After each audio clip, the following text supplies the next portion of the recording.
আসসালামু আলাইকুম ভিউয়ার্স, আলিফ এগ্রো থেকে চলে আসলাম একটা নতুন ভিডিও নিয়ে। ভিডিওটা আশা করি সকল কামারি ভাই বোনদের কাজে দিবে। এটা হচ্ছে সরগম সুদান ঘাসের বীজ নিয়ে আমি আজকে আলোচনা করব আপনাদের সাথে। স্ক্রিনে যে গাছটি দেখতে পাচ্ছেন সেটা হচ্ছে সরগম সুদান ঘাস। এই ঘাসের বীজটা সকল প্রকার গবাদি পশুর জন্য উপযুক্ত। আপনারা অনেকেই চিন্তিত আছেন শীতকালীন মৌসুমে কোন ঘাসের বীজ রোপণ করবেন। আপনার শীতকালের জন্য ইন্ডিয়ান হাইব্রিড সরগম সুদান ঘাসের বীজটা নিতে পারেন। এই ঘাসের বীজটা শীতকালীন মৌসুমে খুব ভালো একটা ফলন দিয়ে থাকে। তাছাড়া এই ঘাসের বীজে আছে 22% প্রোটিন, যা আপনার গবাদি পশু অনেক উপকারে আসবে। আপনার গবাদি পশুকে রোগ প্রতিরোধ ক্ষমতা থেকে বৃদ্ধি করবে। এই ঘাসের বীজ রোপণ করা চাষ পদ্ধতি খুবই সহজ এবং খুবই ভালো একটা ফলন পাবেন।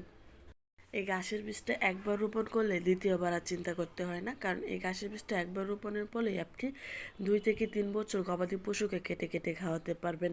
পরবর্তী সময়ে